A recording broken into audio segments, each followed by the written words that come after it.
Fala, galera! Ih, estamos aqui ao vivo para mais um podcast, o famoso Pelicast. Pelicast. Isso, e olha, eu tenho que começar, eu preciso começar dizendo que hoje, estamos gravando hoje no dia 4 de julho de 2023, dia de aniversário de Orlando Stiller!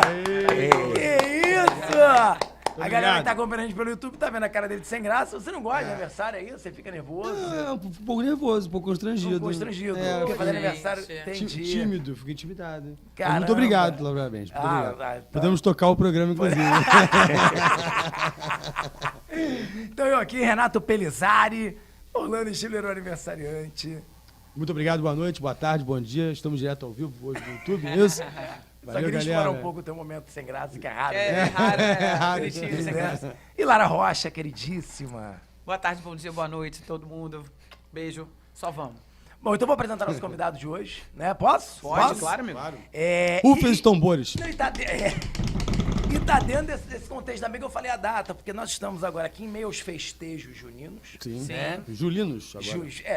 Julinos, agostinos, né? Porque as festas juninas, elas avançaram pelo calendário, e que bom, porque eu sou um amante das festas juninas. Eu sou né? entusiasta também. Pois é, não só porque tenho família em Pernambuco, mas porque a festa é maravilhosa mesmo. Você gosta de festa, né? Gosto. Gosto de festa. É carnaval, festa junina, Você é festeiro. É Halloween, tudo.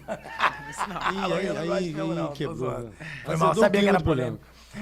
Então, mas peraí, gente, deixa eu voltar aqui pra apresentação, pode ser? Sim, pode.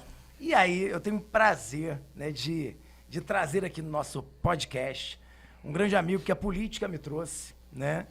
Que é o conhecido como cantador dos quatro cantos.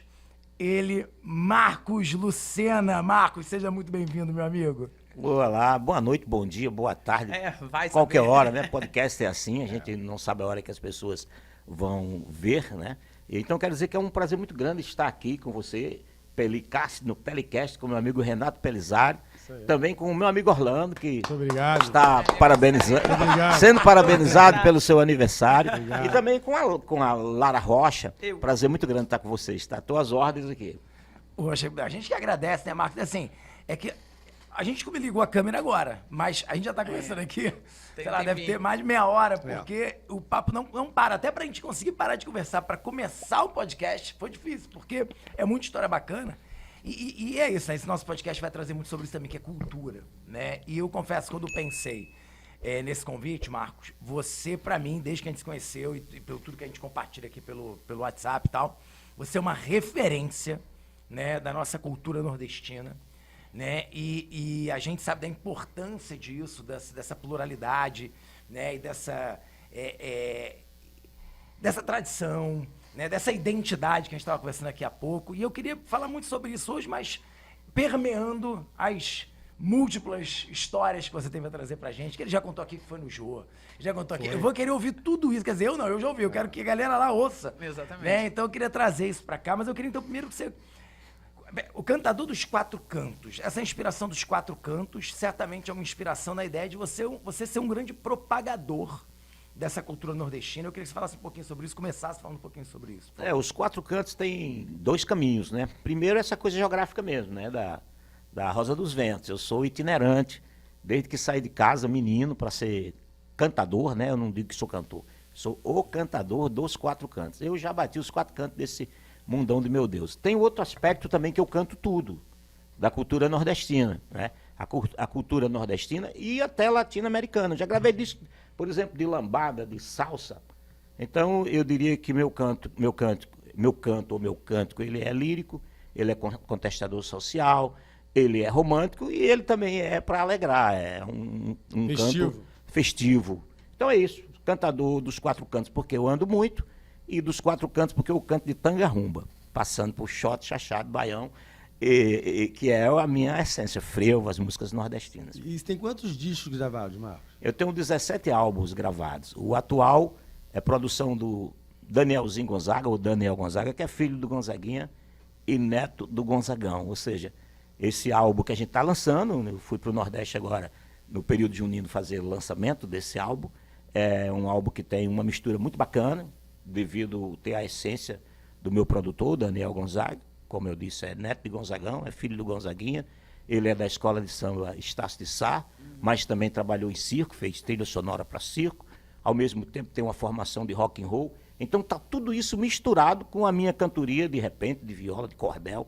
Dá um resultado muito bacana, que eu recomendo vocês que estão me vendo aqui, irem nas redes sociais, vai no meu canal, no canal Marco Lucena Oficial do YouTube, vai no Instagram também, se inscreve, porque esse trabalho está lá disponibilizado para vocês. E eu tenho um outro álbum também muito bacana, que chama-se Marco Lucena na Corte do Rei Luís.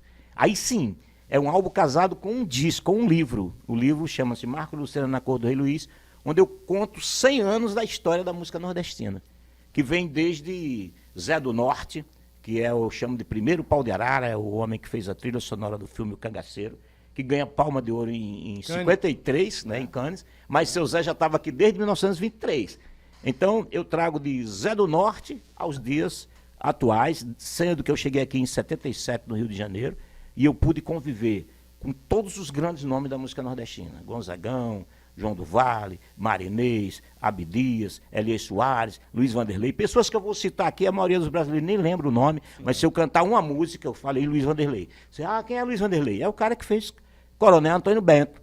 Que não é Coronel Antônio Bento, é o Matuto Transviado, que foi gravada originalmente por ele, depois foi gravada por Tim Maia e o mundo inteiro conhece como Coronel Antônio Bento. Então é isso, a gente tem muita história para contar. Eu costumo dizer que eu posso não fazer chover, mas eu aprendi a dançar a dança da chuva. Muito bom, é menestrel mesmo. Pô, e assim, olha, se vocês acharam, vamos monopolizar aqui, hein? Porque é isso, porque assim, como a gente se conhece há um bom tempo, mas eu acho que é a primeira vez que a gente vai sentar e conversar longamente, depois quando desligar aqui as câmeras, a gente pode até continuar essa conversa. Podcast off. Pode. Crédito, depois, ó, continuação dos créditos de resenha Pelicast, né? Mas porque assim, Marcos, eu vou trazer já à tona aqui, porque a galera que tá acompanhando a gente pelo YouTube, queria muito falar isso, gente. A galera que tá acompanhando a gente pelo YouTube, porque ele tá vendo, né? Não tem esse negócio? Não, quem tá acompanhando a gente pelos streamings de áudio, não sei o quê. Não, agora é pelo YouTube. E do YouTube. Não, mas tem também um negócio que pode, vai botar só o áudio do podcast. Né? Não, é vídeo no nosso caso, não é? Ah, é só vídeo? Não, eu acho que vai ter também. Vai ter também. Não, claro, vai ter o áudio também. Isso que eu tô mas falando. o vídeo é mais importante. O áudio é fácil de ter, né, gente? Produção. Só confirma. O bom é fácil, Só confirma. né? Porque eu queria muito que ele contasse a história, né, do chapéu que ele tá usando. Ah, eu ia falar isso. Não é? Boa. Que é, na verdade, um presente, uma comenda, né? Conta pra significado, gente né? o significado disso. Eu saí de casa muito menino, né? Eu vi um show de Luiz Gonzaga, uma longa história. Eu gostaria que vocês baixem lá do Amazon o livro Marco Lucena na Corte do Rei Luís, que eu vou contar essa história lá, está contada em detalhes. Aqui eu vou contar. O Luís é o Gonzaga. Marco Lucena na Corte do Rei Luís. Mas a corte do Rei Luís. A corte do Rei Luís é Luiz Gonzaga. Luiz Gonzaga, claro. E a corte é tudo que aconteceu no entorno Todo do seu o Luís, entorno. muito antes dele. Porque antes do seu Luís aparecer, o Catulo da Paixão Cearense já tinha seduzido os salões da capital federal, que era o Rio de Janeiro. Sim. Quando o seu Luís chega, o Zé do Norte, que é esse Alfredo Ricardo do Nascimento, que venceu o cara que faz a trilha do filme Cangaceiro, já era sucesso aqui. Sim. Já tinha sotaque nordestino falando no rádio do Rio. Sim. Enquanto seu Luís foi tocar na zona do Baixo Meretrício, lá no Mangue, seu Luís já conhecia o Zé do Norte, porque ouvia as rádios do Rio, onde ele trabalhava lá em Juiz de Fora. Marcos, e que rádio aqui no Rio que abria já nessa época para música nordestina? Seu Zé trabalhou na Rádio Transmissora do Brasil, que depois vira a Rádio Globo, e a Rádio Tupi. Que dava abertura Que tocava. dava abertura e tocava. Os nordestinos sempre fizeram muito sucesso. Aqui no Rio, São Aqui Paulo. no Rio e em São Paulo. Só que seu Luís, quando ele aparece, ele vem com... É como se tivesse uma estrada sendo feita e seu Luís asfaltou a estrada. Perfeito. Ou seja, ele botou velocidade numa coisa que vinha caminhando muito devagar, né? Porque ele trouxe muita luz. E aí o que acontece? Desde menino, eu vi esse show do Luiz Gonzaga num comício político, quando meu avô era adversário do candidato. E o candidato trouxe o Luiz Gonzaga para um comício. Meu avô chegou em casa e disse, meu neto, eu chamava de herói vô, porque lá em Mossoró tem um negócio da cidade ter brigado com o Lampião e ter botado o Lampião para correr. Então, todo velho de Mossoró, todo cabra que em 1927 já tinha pelo menos 12 anos, se dizia da resistência. Então, meu avô é de 1900, meu avô é de 15, em 27 ele tinha 12 anos, mas ele dizia que tava levando as balas lá pra resistir Lampião. Aí eu tirava onda com ele, eu chamava ele de, como ele era muito, aqueles velhos antigos, né, do carrancismo, muito brabo, eu dizia, e aí, herói vô, meu herói. Aí o herói vô chegou me dizendo, nós vamos agora pra um comício de fulano de tal, porque Luiz Gonzaga vai estar cantando lá. E eu falei assim, mas pô, o senhor não é adversário desse cara, como é que o senhor vai? Ele disse, não, rapaz. Mas é Luiz Gonzaga que tá lá. Eu vou ficar escondido, Eu vou ficar escondido, ninguém pode me ver, rapaz. Foi uma aventura. Nós ficamos escondidos atrás da parede de um açude, porque era zona rural, para ver Luiz Gonzaga de bem longe. E eu fui puxado. Naquele tempo era jovem guarda. Rapaz, ali, eu só escutava no rádio o Roberto Carlos, Jair Adriano, Vanderlei Cardoso. Eu sabia nem quem era seu Luiz Gonzaga. Sabe? Quando eu vi aquele velho vestido com aquela roupa bonita, aquele chapéu brilhoso, e eu vi de muito longe, porque tinha uma multidão entre essa parede do açude que nós ficamos escondidos e o caminhão, que é uma espécie de trio elétrico daquela época.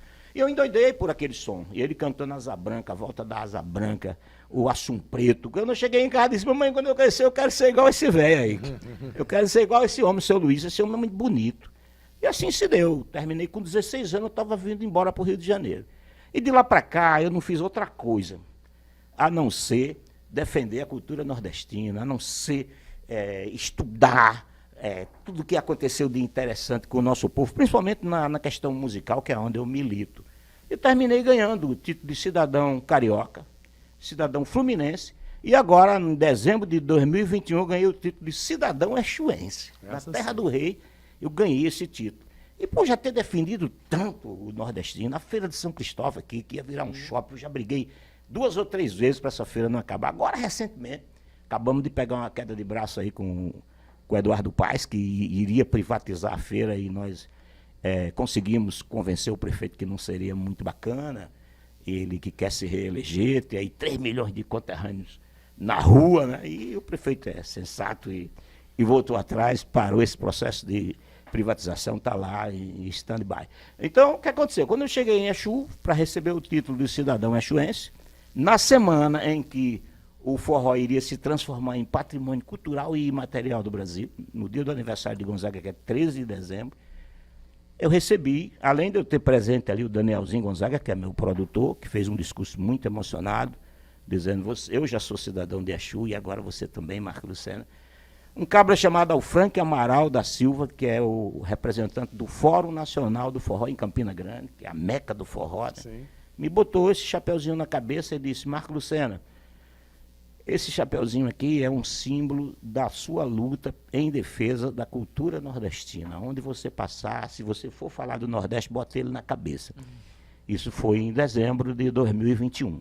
Já passei 21, 22, nós estamos 23, e eu espero, daqui para frente, estar sempre com esse chapeuzinho na cabeça, defendendo o que há de melhor na cultura nordestina. Eu quero agradecer o Roosevelt Fernandes, que é o cara que eu digo, é o homem que transforma couro em ouro. Ele é de Campina Grande, e ele está muito famoso porque ele fez aquele chapeuzinho que aquela menina que ganhou aí o Big Brother, como é o nome dela? Juliette, né? Juliette. Aquela tiarazinha, foi ele que fez, Rose. Rose, um abraço para você e a todo o povo bom aí de Campina Grande. Então é isso. Esse chapéu é um símbolo de humildade para mim. Juliette, e ao mesmo tempo também. É uma responsabilidade. Quando eu tiver com ele na cabeça, eu estou defendendo nossa cultura e nossa gente. Marcos, você viu a polêmica esses dias aí? A gente estava comentando em off, você viu, né? Tava lá, eu estava no miolo. Não, a gente está falando do assunto da televisão, da confusão, que a discussão entre 2 apresentadores de televisão. Pode dar um nome. Pode dar um nome. Astrid Fontinelli diz que MTV da sua época. E né? da minha época. Da sua época. Que apresentava MTV. Na minha época eu não peguei, não. E a Gabriela, como é o nome dela? Gabriela Priori. Estava discutindo sobre ele não sabe quem é. Viu como ele se entrega? Quer ser muito recente, né? Eu sou mediano, tô meio tempo. E a discussão é sobre tradição, né? O Marcos viu esse vídeo, né? Todos vimos, né?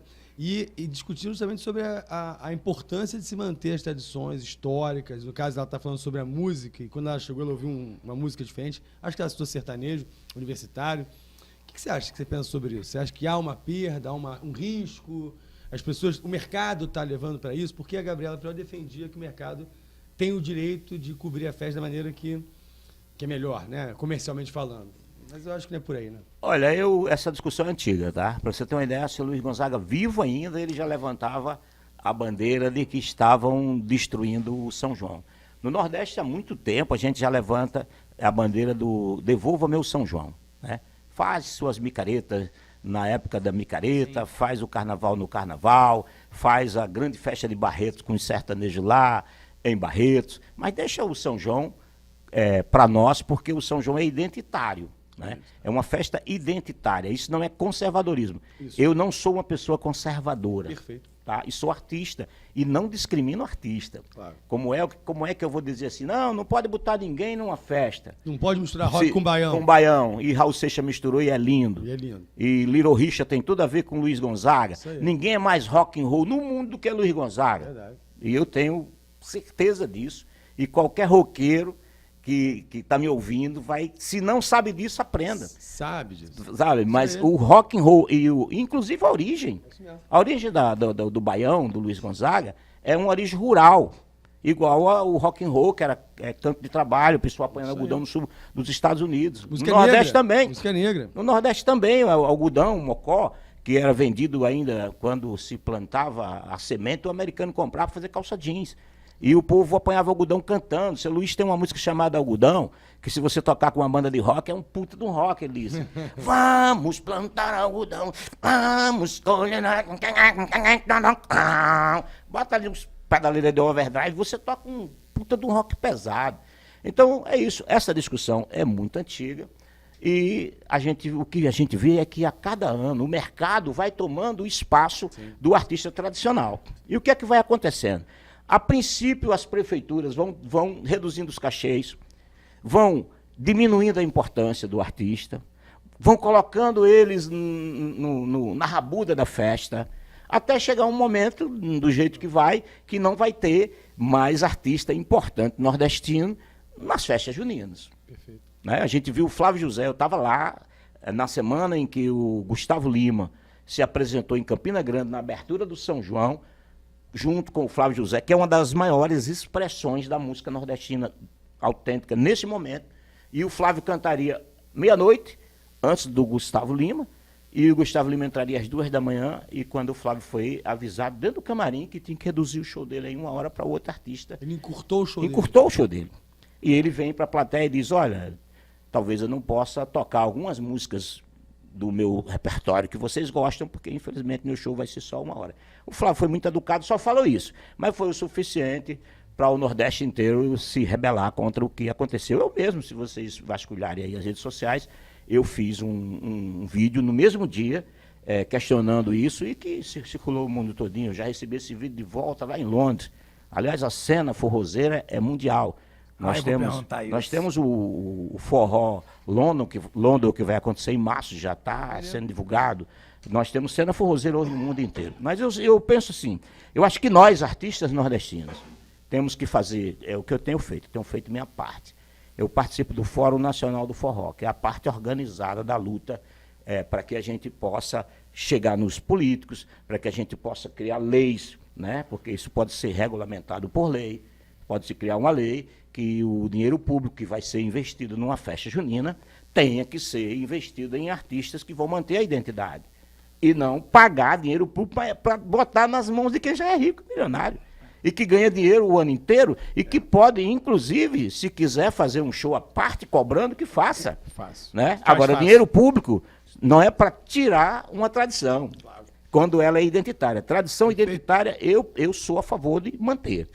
Tá? Eu não gosto daquela tradição que engessa uma sociedade. Mas quando é o forró, o baião, o chachado, as músicas nordestinas que deram origem àquilo que chamam hoje os grandes São Joões do mundo, Campina Grande, Caruaru, Mossoró, Estância, nós não podemos ter ausência do artista tradicional. Sem dúvida. Eu ia justamente fazer essa pergunta, porque quando na sua última fala, você falou assim, não, porque quando eu ganhei esse chapéu, eu sou um defensor da cultura nordestina, então eu prometi que eu vou percorrer, né, o mundo, não só o Brasil, defender. A palavra defender, defesa, ela está presente o tempo inteiro no teu discurso, né? E aí a pergunta que eu ia te fazer é essa. Ela precisa ser defendida, né? Ou seja, quais são os... Porque a gente falou de um tipo de ataque aqui, que é esse, né? Que é ser diminuído nos shows, nos próprios lugares onde a cultura né, precisava ser preservado, onde era isso. A festa de São João é da cultura nordestina, e aí você atropela, mas que outras trincheiras a gente precisa montar para defender, que outros ataques essa cultura nordestina sofre, para que esse discurso esteja tão presente, né, na sua fala. Eu posso citar um exemplo aqui no Rio de Janeiro. Eu cheguei aqui em maio de 77, 30 de maio de 77. O primeiro lugar que eu visitei no domingo foi a Feira de São Cristóvão. Ela funcionava no entorno do pavilhão de São Cristóvão, e ali eu pude encontrar com a essência do meu povo. Ali eu ouvia meu sotaque, eu senti o cheiro da carne de sol, a cachaça boa, com aquela marca lá que a gente é acostumado a beber no Nordeste, né? E os repentistas, os cordelistas, os violeiros, os sanfoneiros, os propagandistas, aqueles caras que vendem panaceias, de uma cobra que vai voar e junta o povo. Aquilo eu acho a essência do Brasil, né? Do Brasil profundo. Aquele maluco que chega numa praça, não tem ninguém, ele começa a bater numa lata, olhar pro céu, e daqui a pouco tem uma roda, ele vai jogando água, as pessoas vão abrindo, daqui a pouco ele puxa uma latinha desse tamanho, dizendo que vai curar tudo, e ele vende para todo mundo, fecha a mala dele e vai embora. É o cara que faz o truque funcionar, né? Eu cheguei na feira e encontrei tudo isso. Isso era 77. Eu levei 11 anos batalhando aqui para gravar meu primeiro álbum. Quando chegou em 88, final de 88, eu gravei meu primeiro álbum por uma gravadora chamada Polygram, mas o lançamento oficial foi depois do Natal, Ano Novo, e foi na Feira de São Cristóvão. Ali tinha um coreto, que tem até hoje, está abandonado. Na época, ele foi reformulado para eu lançar meu disco ali. O coreto central? Aquele coreto que do lado de fora, a feira era do lado de fora, sim. E no meio da feira tinha um coreto, que está lá até hoje, abandonado. Naquele tempo o coreto também estava abandonado, tinha os mendigos que habitavam dentro dele, mas eu fui patrocinado pela indústria da construção civil quando eu cheguei aqui no Rio. E eles reformaram aquele coreto para eu lançar meu disco. E eu estava ali, de braço dado com a indústria da construção civil, numa gravadora poderosa, eu ia virar o cara, né? Novo, 1989, né? Já tinha estourado aí Zé Ramalho, Fagner, Belchior, eles estouraram em 78, quer dizer, nessa faixa aí, que aparece um monte de nordestinos que invadiram o rádio, eu chegando em 89, 11 anos depois, eu estava nadando de braçadas, mas aí quando eu desci do palco, tinha uma demanda dos feirantes. Marco Lucena, a gente está aqui, mas tem um movimento para fazer um shopping aí dentro desse pavilhão e arrancar a feira daqui. São anos e anos de tradição que pode acabar, porque a gente não sabe para onde é que a prefeitura vai levar a gente, e aí vai nascer um shopping, e os responsáveis pelo shopping, que era a FLUPEM, Federação Fluminense da Pequena e Média Empresa, que pegou a concessão, não quer a gente aqui. E aí eu desci dali, me abracei com os feirantes e nós fomos lutar para que a Feira de São Cristóvão não fosse arrancada dali. Uma tradição naquele tempo de 50 anos.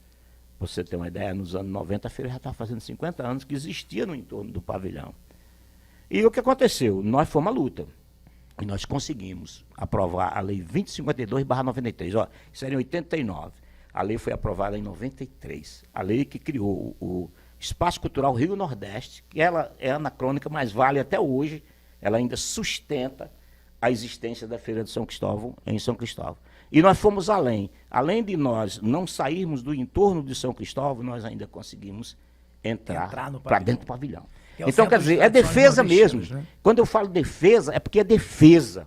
A sociedade brasileira, ela, aquela que é capitalista, aquela que tem dinheiro, ela gosta mais dos Estados Unidos que do Brasil, ou da Europa, mas mais dos Estados Unidos. Aliás, hoje é o dia o Orlando nasceu no dia da independência dos Estados Unidos. Né? E por sorte, nós temos a nossa independência da Bahia, que é 2 de julho. E lá ainda o bicho pegou pra gente. Lá o baiano bate no peito e diz, não, aqui nós fizemos independência mesmo, porque nós fomos pro cacete. Maria Quitéria. Exatamente. E Piauí, revolta de Genipapo também. Então, para eu não sair aqui do foco da defesa, da palavra defender-se, né? A defesa é essa. É porque a gente tem algo maravilhoso. Sim. O nordestino ficou isolado. Pense bem, quando o Brasil foi descoberto, foi lá. A primeira capital era lá. Sim. O Nordeste foi abandonado em 1808, com a chegada da família real no Brasil. Que a a companheira do Dom João VI, não gostou do calor do Nordeste. Ela veio para Salvador. Dona Carlota Dona Joaquim. Carlota, não quero ficar aqui, não. Vou me empurrando esses navios aí. Mas passou lá em Salvador antes. Passou, claro que passou. O Nordeste era o portal. Passou, É até hoje o portal de entrada do Brasil, é o Nordeste. Foi lá que abriu Que é os o portos. ponto mais estreito do Oceano Atlântico. Todo mundo tem que atravessar por ali, né? Vindo da Europa. Então, o que acontece? Eles vieram para o Rio de Janeiro. O Rio de Janeiro era uma cidade que não tinha importância, que teria hoje se a família real tivesse ficado em Salvador. Não. Então, tudo que era construído no Nordeste, inclusive nós tivemos uma das primeiras civilizações daqui, é Pernambuco. Pernambuco prosperou, a capitania de Pernambuco enriqueceu a colônia portuguesa com açúcar. Então, nós estávamos, o Nordeste era o bicho, e quando chega em 1808, o Nordeste murcha. Aí o Sudeste passa a ser o centro de onde emana o poder, e aí nós fomos abandonados, e abandonados nós criamos uma civilização, a civilização nordestina. Nós temos uma civilização, Renato, nós temos dança, nós temos música, nós temos literatura de cordel, que não é nordestina, mas nós transformamos numa coisa nossa. Literatura de cordel é da França, é literatura de comportagem, europeia, né? é da Espanha, que é Pliego Suelto, é em Portugal, que é literatura de cordel, Shapebook na Inglaterra, lá é literatura de cordel, e nós criamos 1000 modalidades diferentes de fazer cordel. Sextilha, setilha, galope, martelo, martelo galopado, morão voltado, voltar morão, entendeu? Então, criamos, de 1808 até recentemente, até o governo Lula, o Nordeste andou com as nossas pernas, né? E agora o Nordeste passou a crescer, depois do governo Lula, o Nordeste. Por que Lula ganhou a eleição no Nordeste? Porque ele investiu lá. E o povo nordestino, ele é grato. Ele é muito grato. Até a ideia de a migração de retorno, né? Que é o pessoal que retorna depois de muito tempo, vem para o Sudeste, trabalha aqui, depois, com esse avanço do Nordeste, retorna para sua terra natal, porque lá enxerga agora novas possibilidades que décadas atrás não existiam, né? A migração mexeu, né? Antigamente você chegava na rodoviária, todo dia estava chegando milhares de nordestinos no Rio e São Paulo.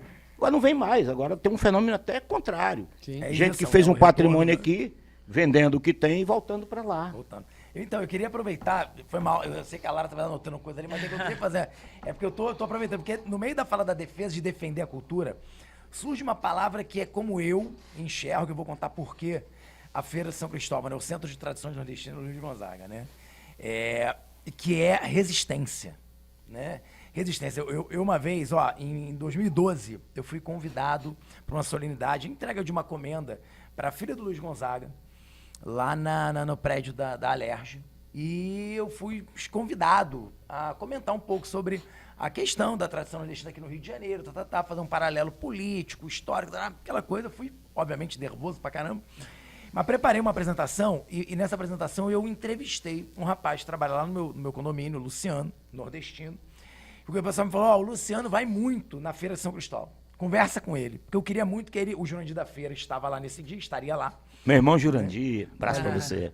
Jurandir, um grande abraço, vai nem lembrar de mim, porque a gente infelizmente não manteve contato depois daquele dia, mas eu sabia que ele ia estar lá, e a feira estava também no centro desse momento ali, e eu entrevistei o Luciano, e foi para mim uma coisa muito marcante, que ele falou coisas muito parecidas com o que você falou agora, e isso me remeteu àquele momento que ele falou, Renato, quando eu entro naquele lugar, eu me sinto abraçado, eu me sinto protegido, eu sinto, aí você falou, eu sinto os sonhos da minha infância, o cheiro da minha infância.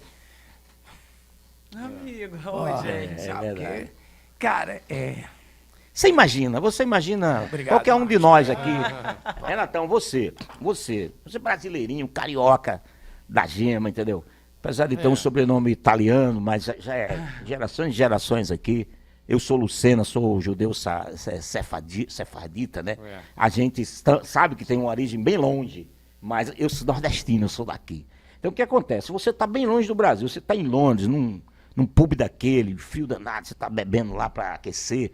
De repente um cabra aparece aqui e começa a falar do Rio de Janeiro, falar que bom é o Rio de Janeiro porque no inverno tem sol, hein? Tá em casa, e se o cara cantar casa, Chico Buarque pra você, se cantar Zeca Pagodinho, né? você chora, meu irmão. Do mesmo jeito, eu me lembro de um amigo meu, ele em Londres, né? E ele pedia lá no Nordeste pra família mandar pro Sedex farinha pra ele. Ele andava com um envelope de farinha aqui. Ele disse que um dia estava num restaurante comendo aquela comida inglesa e ele puxou o envelope dele para botar a farinha e um cabo gritou: conterrâneo, me deu um pouquinho. Muito bom. Então a identidade é um negócio muito mágico. E um povo só é um povo quando ele tem identidade. Sem dúvida. Como é que você cria uma nação? Quando alguém que vai embora fica 20 anos longe e quando ele encontra alguém da sua terra, ele ainda está parecido com ele. Então, por que é que o nordestino, ficando de 1808 ao bem pouco tempo, abandonado, nós criamos uma identidade? Se você juntar hoje 20 nordestinos que vivem em locais diferentes do mundo, agora, nesse instante, traz um que está em Londres, traz o meu amigo Fred, que está em Londres, você traz um que está em Nova York, eu que estou no Rio de Janeiro, estou longe da minha terra também, mesmo estando no meu país, que é um país de dimensões continentais, e vamos conversar, nós vamos falar dos mesmos assuntos. E Gonzaga, vamos falar de Gonzaga, vamos falar de Padre Cícero, de Lampião, de Antônio Silvino, de cangaço, de forró, né? de vaquejada, todas essas coisas do nosso universo. Então nós somos uma nação.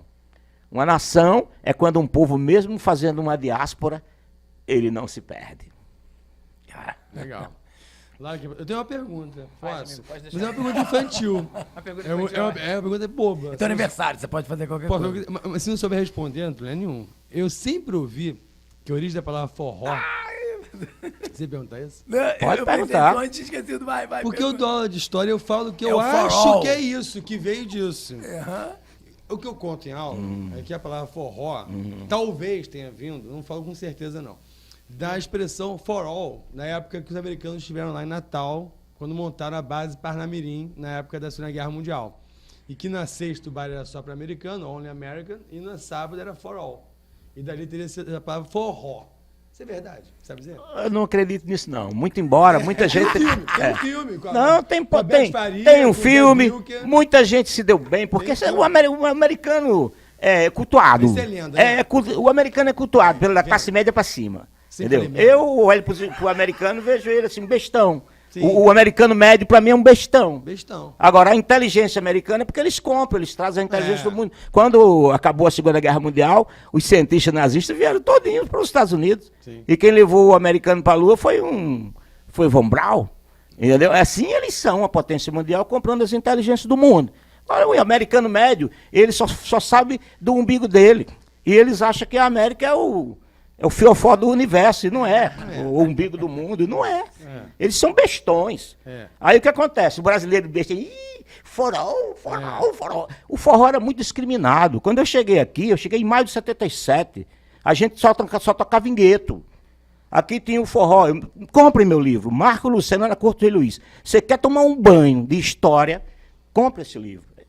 É 24 conto no Amazon. Agora, se quiser o livro físico também, entre em contato comigo, vai estar o telefone no rodapé, eu entrego. Eu já tenho 50 o telefone dele, já vou pedir aqui. 50 conto mais as despesas postais. Se for na Zona Sul, eu entrego. Passo na frente Não, e a gente deixo vai lá. marcar contigo uma cervejinha, tu vai entregar pra fazer a dedicatória em mãos. Agora deixa eu concluir essa história do forró. Aí o que acontece? Forró americano em Mas Natal. você ouviu essa história? Claro, o Geraldinho Azevedo gravou um disco chamado Forró. Todo mundo surfou nessa onda. Ah, tá. É bacana pra classe média me perceber, porque o forró era discriminado. É coisa de Paraíba. Quando eu cheguei aqui, você dançava forró no forró forrado do seu Adélio, lá no Catete. E mesmo assim o preconceito era muito grande. As madames do Catete, era do Catete. Faziam abaixo-assinado para tirar forró dali. Para tirar aqueles baixinhos, aqueles conterrâneozinhos que trabalhavam na obra do metrô e vinham se divertir no final de semana no forró forrado na Rua do Catete. Os Paraíba, né? Paraíba, se o Adélio coloca ali o João do Vale para fazer uma espécie de âncora no forró dele, e o João era relacionado com Chico Buarque, com Nara Leão, com Clara Nunes. E aí passaram a ver o Chico vir cantar no forró forrado, e fila de classe média para entrar no forró. Aí que se começou a botar a classe média do Rio de Janeiro para entender que forró é forró. Aliás, forró, não sou eu que estou dizendo, não, é Luiz da Câmara Cascudo, o maior etnólogo e antropólogo que eu conheço. O cara que descobriu o Brasil não foi Pedro Cabral, não, foi Luiz da Câmara Cascudo. E ele diz, forró é uma corruptela de forró-bodó. Forró-bodó que era baile de ponta de rua, aquele que a gente chama de risca-faca. E a Chiquinha Gonzaga publicou aqui no Rio de Janeiro, no seu tempo, uma revista chamada Forró Bodó. Perfeito. Então, Tá forró respondido. vem de forró bodó. Esse papo lá, eu era menino, já ouvia dizer. Não, os ingleses que botaram, nesse tempo não era americano, não. Os ingleses que construíram as ferrovias. Eles tomavam o chazinho deles, às 5 horas da tarde, e os conterrâneos, quando tinham um descanso do trabalho pesado de colocar trilho e dormente para fazer as ferrovias, pegavam um folezinho de 8 baixos, um pé de bode daqueles fabricado por ali mesmo, e ficava tocando debaixo das latadas. Aí o inglês dizia, o forró, quer dizer, a dança de todo mundo, o som de todo mundo. Essa era a primeira origem. Depois deram uma limpada, botaram já o americano, A base. porque aí entra essa história da base de Natal. Tem um filme Forró, Tem o filme. da Vitória. Eu estou sendo muito ousado, sabe? Desculpa aí quem fez o filme. Meu irmão Geraldinho Azevedo gravou. Tá, ninguém viu. Foi bom, não, foi bom para eles, ganharam dinheiro. Entraram na classe média, a classe média vibrou. Quer saber uma coisa? Quer fazer um negócio ser sucesso no Brasil? Associa alguma coisa americana. Eu mesmo, uma vez eu briguei com o diretor de gravadora. Primeira vez, antes de eu gravar meu primeiro disco, eu cantando na Feira de São Cristóvão, chegou um olheiro da Sony Music. O cara chegou e disse, rapaz, você é muito bom, você parece o Bob Dylan do Sertão. Eu falei, por que eu tenho que ser Bob Dylan do Sertão? Muito embora eu morra de amores por Bob Dylan, sou apaixonado por Bob Dylan, mas eu não sou Bob Dylan, eu sou Marco Luciano, cantador dos 4 cantos. Eu tinha tomado umas cachaças, e ele dizia, pegue meu cartão, vá lá na Sony, eu preciso de um cantor que tenha seu perfil. Eu falei, não vou não. Se enquanto você quiser me transformar em Bob Dylan, eu não vou lá. Agora, se você quiser conversar com o Marco Luciano, cantador dos 4 cantos, eu vou lá para casa, eu vou para sua casa, eu vou para Sony, eu vou para qualquer canto. Eu sempre fui muito puto com esse negócio de a gente ter que parecer com o norte-americano para ser sucesso. Tinha que cantasse com o nome em inglês, né? Que mudava o Porra, nome. foi pior. Lembra Aqui nessa época? Os o artistas Fábio brasileiros Júnior. cantavam fora com outro nome, usavam outros pseudônimos e tal. Não era fora não, era aqui, meu irmão. Aqui Nós mesmo. tivemos um período aqui que mesmo. o Fábio Júnior foi Mike Davis. Isso aí. O Foi. Christian, que é da dupla Christian e Ralph, Christian, É. o Light Reflections, o maior sucesso, Feeling. Morris Albert, o cara é Maurício Alberto, Maurício cara. Alberto. Nós temos um cantor aqui que é filho do Hervé Cordovil. Sabe quem é Hervé Cordovil? É o autor de Vida do Viajante, parceiro do Luiz Gonzaga. Mas o filho dele chama-se Rony Cordi. O que é Rony Cordi? É Rony Cordovil. Tudo tinha que ser meio americanalhado para poder o brasileirizar. É bom. É bom. Esse complexo de vira-lata de inferioridade que nós temos, que um caba como eu não tem. Pode ficar tranquilo que eu não tenho. Eu sou um caba muito bem resolvido no que diz respeito a gostar de mim, da minha identidade. Eu sou um brasileirinho apaixonado pelo Brasil e apaixonado pelo Nordeste. Eu costumo dizer que meu coração e meu pensamento estão atados à minha origem, tal qual 2 afluentes de um grande rio, que pode ter curva e reta, mas ele deságua lá dentro daquele rio, que é o Rio Mossoró, a cidade onde eu nasci. Cara, que é um poeta, né? É muito bom, porque... Cara, não... E antes de chegar, ele estava aqui, que ele apresentou. Como é que foi a história que você está falando com... Porque eu queria te perguntar isso, tá? O forró não é for all, mas você torna ele for all porque você viaja o mundo. E o forró hoje está em vários lugares do mundo, né? Queria que você falasse um pouco desse forró pelo mundo, mas queria que você reproduzisse aqui aquela conversa, como é que alguém te ligou. Como é que Aí sim. No dia que o gringo ouvir o forró bodó, ou o forró da gente, e chamar de forró, aí é bacana. Porque aí nós nos fizemos compreender e amar, e não, para sermos amados, a gente ter que anexar a nossa identidade, uma identidade que não é nossa. Eu tenho um respeito por tudo que é identitário. Não tem música mais bonita do que o country music americano. Sabe? O blue é lindo. O blue é primo do shot de Luiz Gonzaga. Aliás, o shot vem do Scott. É música que vem... O mundo é mágico. Essa constante modificação das coisas é que faz com que apareçam coisas novas. Agora, a partir do momento que uma coisa que surgiu num determinado local foi compreendido como algo que é meu, e só eu passo a fazer cada vez melhor aquilo, vira tradição. E essa tradição identitária tem que ser respeitada. Preservada. É como o DNA. Passa a ser o DNA de um povo. DNA psíquico, né? Emocional. Sim. Por aí. Então Mas é isso. A pergunta, voltando para a sua pergunta. Quando eu cheguei no Rio de Janeiro, eu fui procurar um parente, né, bem sucedido, E eu já tinha um científico. Eu cheguei aqui, moleque, mas já tinha um científico. Ele disse, você veio fazer o que aqui, menino? Eu vi ser cantor. Eu já tenho um nomezinho lá na roda na minha terra, tocando lá para os meus colegas de colégio. E você tem estudo? Eu falei, eu terminei o científico. Ele disse, já dá para arranjar um emprego, porque cantar não dá camisa para ninguém. Ele me deu o classificado do jornal e disse, tem um bocado de emprego aí para pessoas da sua faixa etária, uns boys, fazer uns negócios aí em empresa. Arranja um emprego, porque esse negócio de cantar não dá certo não. Disse, não dá camisa para ninguém. Eu fiquei meio puto com aquilo, né? Eu trouxe um dinheirinho, dava para eu viver pelo menos um mês no Rio. E eu fui gastar o meu dinheiro para passar o meu primeiro mês aqui. Contratei um moleque para andar comigo, me mostrando a cidade. Muito embora eu já tenha vindo com o mapa do Rio na cabeça. E não tinha Google, não. Era Guia Rex. Eu comprei um livrinho. Guia Rex. Tinha o desenho do Rio todinho. Eu já conhecia. Pra você ter uma ideia, antes de eu chegar no Rio, eu conhecia as ruas da Praça Mauá até o final de Ipanema, rua por rua. Eu conhecia mais que eu conheço hoje. Conhecia mesmo. Vê isso. Porque Pô, vim com tá de tudo parabéns. decorado. Eu vou morar aqui. A minha estratégia foi essa. Então, quando ele disse cantar não dá camisa para ninguém, eu falei, tô lascado. Meu dinheiro foi acabando. Eu falei, eu vim para cantar, vou cantar. E descobri a rua do Rio. Sim. Eu fazia roda, juntava aquilo que o cara faz para vender a banha do peixe elétrico, eu fazia para vender minha carreira. E de noite ia para o calçadão de Copacabana, ali do Leme até o posto 6. Cantava em cada um daqueles botecos, do lado de fora. Não era contratado de ninguém, não. Era eu. Chegava, começava a cantar, tinha muito gringo. Muita menina. E também.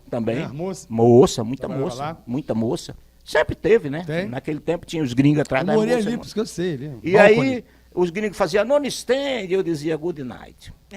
My name is Marcos and I'm trying to make a record back from another part of the country. I wish we could give me a little contribution to help my way. Os gringos, oh yes! Aí eu cantava. Me from to Alabama, with a banjo on my knee. Me going, oh Susana, please don't cry for me. E os gringos tudo bebo. Só esse refrão, cara, não precisava mais nada do que isso. Aí era $5, $10, no final da noite eu tava com um bolo de dinheirinho desse tamanho assim. E para ficar em hotel, para curtir o Rio de Janeiro. Então, assim, sempre vim com essa vontade de vencer, de conquistar espaço. E o Rio de Janeiro, eu digo, qualquer retirante, como eu, que escolheu migrar para o Rio de Janeiro, já ganhou de presente um melhor lugar do mundo para viver. Caetano Veloso tem razão quando ele diz, moramos na melhor cidade da América do Sul. E eu amplio. Eu diria que se houvesse muitas cidades no universo, além do planeta Terra, dificilmente, olha que eu sou apaixonado pelo Nordeste, mas antes de vir para o Rio de Janeiro, eu já queria morar aqui. Eu ganhei um dia uma espécie de dispositivo, que esse meu tio, quando ia para lá, levava essas bugigangas para dar de presente para os parentes. Eu ganhei uma que era um binóculo que você apertava, aí mostrava Cristo Redentor. Eu lembro disso. Sim. Lembra Eu disso? lembro Clique, disso. clique, clique. Eu lembro. Aquilo, eu tinha 6 anos, e quando eu ganhei um bichinho daquele, eu falei, mamãe, quando eu crescer, eu vou morar nessa cidade. E você mora aqui no Rio hoje? Moro desde 1977. Você nunca mais deixou o Rio? Você Nunca viaja mais. e volta. Vivo no mundo, mas o Rio é minha base. Ó, eu compartilho disso. Eu tenho um grupo de amigos no WhatsApp, né? E aí um foi morar fora do Rio, o outro tá planejando ir, voltou.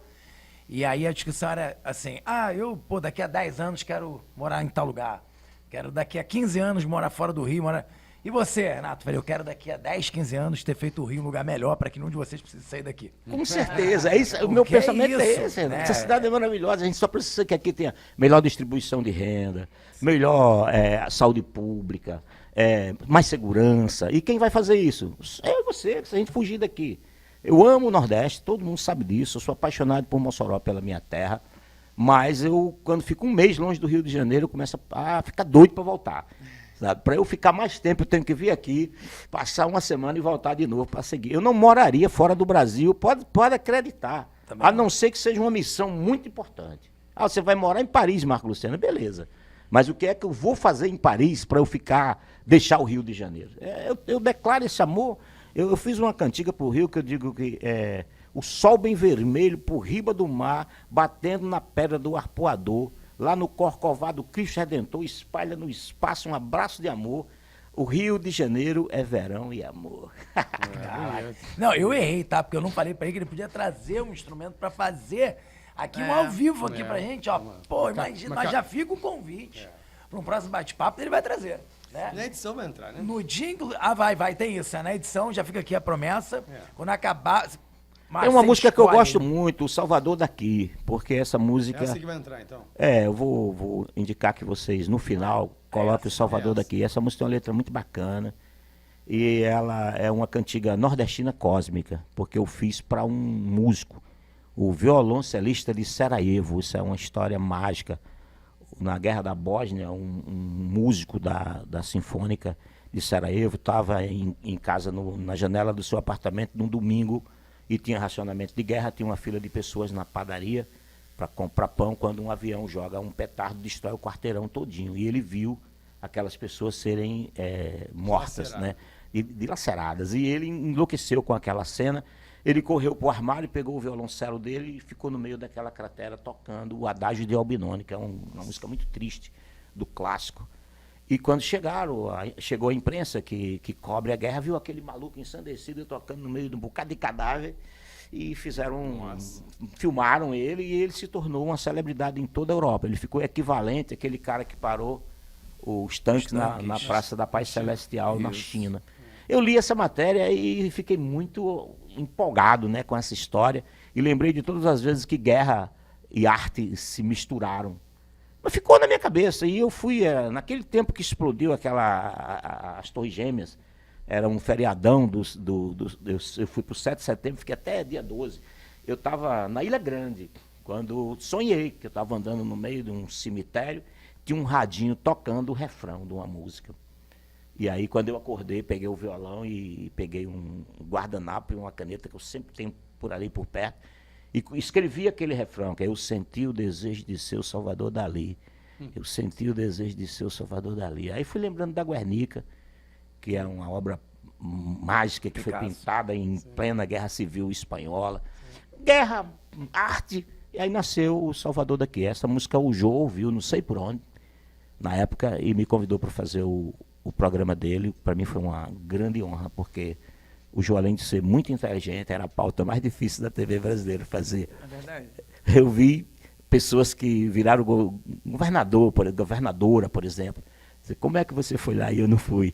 Eu digo, sei lá, eu tenho sorte. Reconhecimento. Isso foi em 2000 quando? 2003. 2003, né? Você está contando. E foi legal o programa? O Jô Soares é uma figura histórica, uma figura importante. O Jô, fantástico, né? Ele veio no camarim conversar comigo, ele já conhecia a música. Eu tinha acabado de inaugurar a Feira de São Cristóvão. A feira entrou para o pavilhão no dia 20 de setembro de 2003, né? Eu tinha feito esse show junto com a Elba, Geraldinho Azevedo, o Trio Nordestino, uma multidão. Foi um dos maiores públicos que eu já vi num show popular, a inauguração da feira dentro do pavilhão. E eu tinha umas imagens bonitas, e eu doido para mostrar para o Brasil, seria a oportunidade. Mostrei lá na produção e tal. Aí o Jô veio no camarim e disse, começou assim como nós batemos esse papo antes aqui. Uhum. Ele se empolgou com as minhas conversas, aí disse: Marco Lucena, não vou mostrar vídeo não, eu quero aproveitar todo o tempo que você vai ficar aqui para a gente falar o que você gosta de falar, e eu também. O senhor era uma figura muito carinhoso, legal, extremamente carinhoso, me deixou extremamente à vontade, porque não tem como, até hoje, né? Eu vivo de cantar desde menino, mas todas as vezes que você abre aquela cortina e você corre para a boca do palco e tem uma multidão ali, né?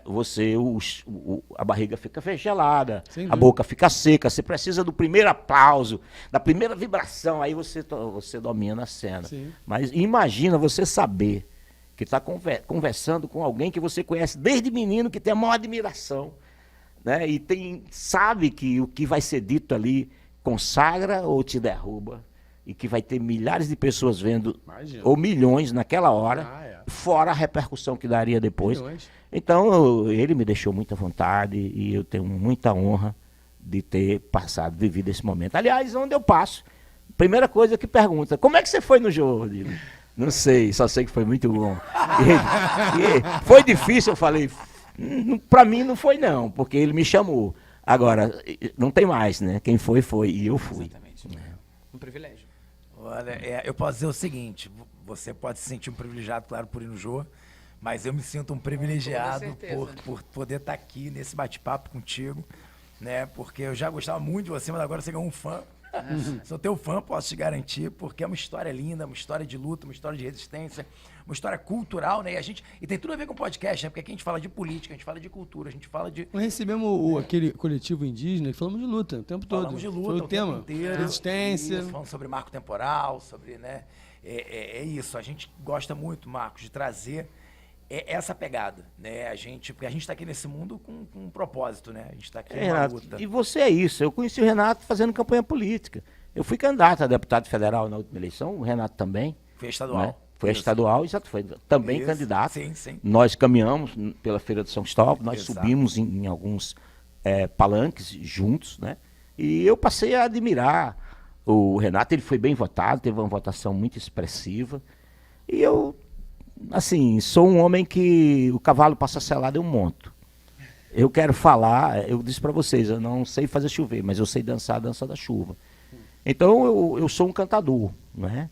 E a minha atividade principal é cantar. Mas eu já dirigi programa de TV, já fui para frente das câmeras, eu já dirigi rádio e já fui comunicador de rádio, eu já dirigi a Feira de São Cristóvão como gestor público e fiz uma obra. Eu fiquei na feira no primeiro mandato do Eduardo Paes, de 2009, quando ele assumiu, a 2013. No segundo mandato eu já não estava. Nesse período eu fiz a Prefeitura do Rio de Janeiro, gastar uma grana muito bacana e deixar a Feira de São Cristóvão linda, sabe? Com Patativa do Assaré de um lado, com Ascenso Ferreira do outro, com boneco de Vitalino, cobrir as ruas para as pessoas poderem andar no dia de chuva, sem ter que entrar nos restaurantes, sem se molhar. Nós deixamos 2 palcos maravilhosos, 4 palcos pequenos para pé de serra, mais uma pracinha do repentista, tudo arrumadinho. E em qualquer um não. A gente fez acordo com a TV Globo, que dava cobertura para todos os eventos, botava artista para gente. O João, que era um cenógrafo famoso da Globo, fez a cenografia toda e deixei a feira muito linda. E eu agradeço também a Jandira Fegali, que era secretária de Cultura na época do Rio de Janeiro e que foi a responsável por eu dirigir a Feira de São Cristóvão. Eu que já tinha lutado para a feira não acabar, já tinha brigado com metade do planeta Terra, brigado inclusive com quem me patrocinava, porque a indústria da construção civil sempre teve um olho dentro daquele pavilhão, porque o pavilhão de São Cristóvão é mágico. Você veja bem, é um espaço que fica entre a linha vermelha, a ligação Zona Norte e Zona Sul, pela linha vermelha, a suburbana está ali atrás, a Avenida Brasil está ali do lado. O gasômetro, o trem, tudo. o metrô, tudo que você imagina. A Quinta da Boa Vista, que é um Central Park do Rio de Janeiro. Então, quer dizer, a gente entrou ali para dentro. Bairro Imperial. E a gente, eu sempre digo, porque como a gente falou em luta e resistência, eu sempre peço ao povo carioca que gosta da feira. Porque gosta, o carioca adora a Feira de São Cristóvão. Eu adoro. Eu digo que é um medalhão, a feira é um medalhão, é uma joia no peito dessa mulher maravilhosa, que é a cidade do Rio de Janeiro. Que o nordestino deu de presente, pelo carinho que o carioca sempre teve com a gente. Então nunca deixa, povo carioca, sempre que quiserem tomar aquele espaço do nordestino, não deixe, fique perto da gente. Vamos puxar as orelhas de qualquer prefeito que queira invadir a Feira de São Cristóvão, privatizá-la sem levar em consideração a opinião de quem trabalha ali, de quem produz cultura ali dentro e de quem já sofreu geração para manter a Feira de São Cristóvão viva. A alma do nosso povo não é mais só do povo nordestino, não. A Feira de São Cristóvão é o maior point de visitação pública da cidade do Rio de Janeiro. Sim. Então não é nosso, é um patrimônio do Rio que o nordestino construiu. Olha, e conte comigo nessa luta, onde quer que eu esteja, seja na...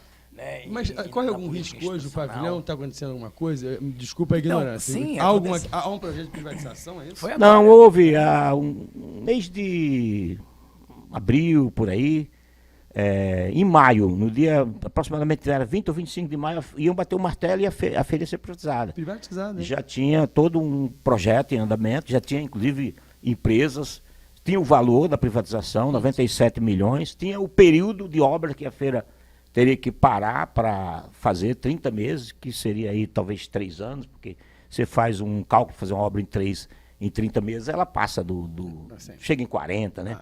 E a feira, que hoje está organizada ali dentro, seria colocada no entorno, pelo lado de fora, em container. Uma coisa assim que... Gourmetizando a feira. Não tinha nada a ver. É ideia, assim, de... O prefeito do Rio... De Jerico. Eu gosto do Eduardo Paes, tá? Sim. Eu trabalhei com ele, Mas ele é essa super ideia era simpático. ruim. Mas venderam essa ideia pra ele, ele achou que ia dar certo. Tem isso também, né? O É. cara tá trabalhando em muitas frentes, aí chega um aqui, olha, aqui tem dinheiro, nós vamos deixar todo mundo feliz. E não deixa. Porque eu, quando era menino, eu gosto muito da natureza. Eu ficava observando as formigas trabalharem.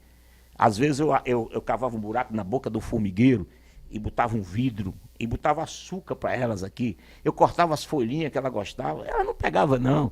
Elas passavam direto, elas iam buscar na natureza o que elas precisam. Né? Que a formiga, ela pratica agricultura, não sei se vocês sabem disso. O formigueiro é uma sociedade muito bem organizada. Sim. Eles não comem aquela folha que eles trazem ali, não. Eles jogam lá nas paredes do formigueiro, aquilo dá uma espécie de fungo, e é esse fungo que as formigas se alimentam dali. Né? Então, não adianta dar açúcar para a formiga. Ela não quer, ela quer pegar a folha, botar lá na parede, virar um fungo para eles comerem o fungo. Do mesmo jeito somos nós. Você pode chegar aqui, o cabra mais inteligente do mundo, o maior arquiteto do mundo, e dizer, nós vamos fazer essa feira São Cristóvão para você, Marco Lucena. Se ele não me ouvir, a feira não vai prestar. Ele vai fazer um projeto lindo e a gente não vai se sentir bem dentro dele. A casa boa é aquela que você dá a ela a sua identidade. Enquanto é igual carro. Quando eu cheguei no Rio, meu sonho era ter meu primeiro carro. O meu primeiro carro, eu chamava de Trovão Azul. Eu cantava na noite e um moço que era doido pela minha música disse, você sai daqui. Eu cantava aqui no Edifício Central, ali naquele subsolo. Tem um restaurante chamado Mineirinha, que eu cantava ali. Mas era gente demais, o espaço era pequeno. E esse pessoal happy hour, né, que terminava o trabalho, vinha para ali com as namoradinhas, aquela coisa toda. E um cabra chamado Into, ele adorava o meu som. Ele disse, você não tem carro? Eu falei, tenho não. E eu morava na Vila da Penha Circular. Terminava 11h, meia-noite, ia para o ponto de ônibus com o violão nas costas. Ele disse, vou te dar um carro. Aí me levou, ele tinha uma metalúrgica, ele me levou lá em Barra do Piraí. Tinha 200 carros para eu escolher. Naquele tempo era Fusca, era Passat. 147. Aí ele disse, esses carros aqui, o que você quiser é seu. Aí eu peguei o Fusca, né? Escolhi o carro que era a minha cara. Então deixa aí que eu vou botar um rádio, vou botar um pneu tala larga. O bicho ficou bonito. Então, a casa boa, o carro bom, é aquele que a gente pode escolher, entendeu? Quando você pode chegar na agência e dizer, eu quero prata, ou eu quero azul. E antes disso, você tem carro, tá? Depois desse Fusca, eu comprei outros carros. Mas era assim, eu só tenho dinheiro para comprar esse. Então, é esse aqui, tá? Vai chegar um momento na vida da humanidade em que a gente vai poder. Eu creio nisso.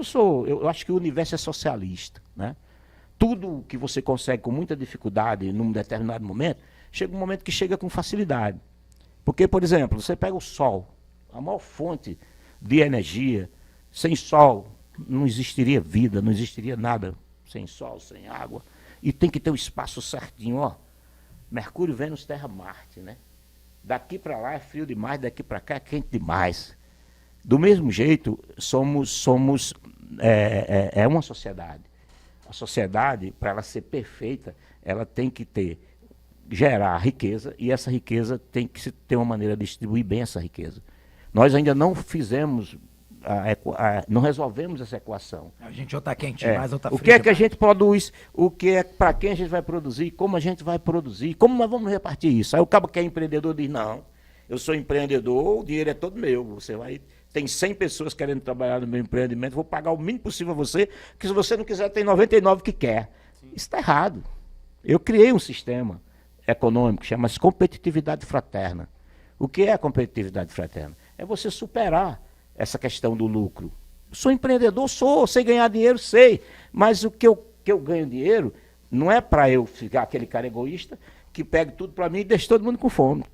Então, a sociedade do futuro, ela precisa pensar nisso. Assim, eu sei ganhar dinheiro. As pessoas que trabalham comigo não sabem. Mas, poxa, se eu não tiver essa mão de obra para, no meu empreendimento, trabalhar junto comigo, eu não vou ganhar dinheiro. Então, eu tenho que pegar aqui, vamos dizer que por eu ser empreendedor, eu pego 30% do lucro, mas 70% eu vou dividir com quem trabalha comigo. Olha, vocês podem ficar certo disso. Eu seria um cara muito rico se eu aplicasse as técnicas do capitalismo na minha vida. Mas eu não aplico. Eu exerço a profissão da paz. Eu canto, eu toco, eu componho. E eu gosto de dividir, de repartir, de compartilhar. Se todo mundo pensasse assim, a gente entenderia uma coisa. O sol não brilha para si. Uma laranjeira não bota as laranjas para ela mesma. Né? Tudo que a natureza cria é para ser compartilhado. E quem inventou esse negócio da propriedade privada não tinha o que fazer. E o Estado que chancelou. Né? Gente, olha, eu sou sempre o chato, né, que tem que encerrar o programa. Sim. Eu sei, do mesmo jeito que eu abro, eu encerro o programa, né? 11 bons, mas né? olha, mas já está convidado para voltar, até porque vai trazer um instrumento para fazer aquela bagunça, fazer aquela música, trazer aqui, a gente vai fazer o seguinte, uma história dessa música cantada. E pode ser? Comidas também. Olha, fechou. E a cachaçinha, porque a gente até hoje não botou uma bebida. Pois é, cara, eu olhei pra dentro, ainda bem que tem um café aqui. Mas eu olhei aqui. A gente sempre botou essa pilha, não, porque, né, vamos fazer, porque talvez é o dia de gravar terça-feira que tá ruim. Vamos passar pra quinta? Que aí quinta já é quase final de semana. Eu não me importo de beber terça, não. Então tá combinado. Ei lá, Lara, pelo menos uma cervejinha então, aqui. Né? Então, no próximo Fala nisso, programa, a Lara falou pouco, hein? Né? Eu sou muito observadora. Mas ouviu que é uma beleza. Mas é isso, então, ó, Mar, já tá convidado para um próximo programa fazer aqui uma história cantada boa. Da cultura nordestina. E se não tiver comida, não tiver não sei o que, vai ter a cachaça. A palavra vai estar molhada. A palavra vai estar molhada. Combinado? Combinado, Renato. Muito obrigado. Obrigado aos espectadores. Eu não sei como é que se chama, né? Telespectadores, né? A quem está aqui curtindo esse podcast, o Pelicast, né? Agradecer a você, Renato. Agradecer ao Orlando. Agradecer a Lara Rocha. Ao nosso irmão ao também. Léo, ao Léo. Ao Marcelo também. Marcelão. E a vocês que vão curtir a gente. Repasse isso aí pelo mundo afora. E muito obrigado. A palavra é essa, agradecimento. Muito obrigado. A gente que agradece. A gente agradece. Eu vou fazer aquele que ó, gostou? Gostou? Faz o quê? Comenta aqui, curte, compartilha, segue o canal, não é isso? Segue nas redes sociais. E clica no sininho para quê? Pra você receber notificação quando a gente lançar os novos episódios. E vocês ficam aí com o Salvador daqui, né? A minha música. Isso, vamos fechar aqui, agora vai entrar Salvador daqui. Valeu, galera. Beijo.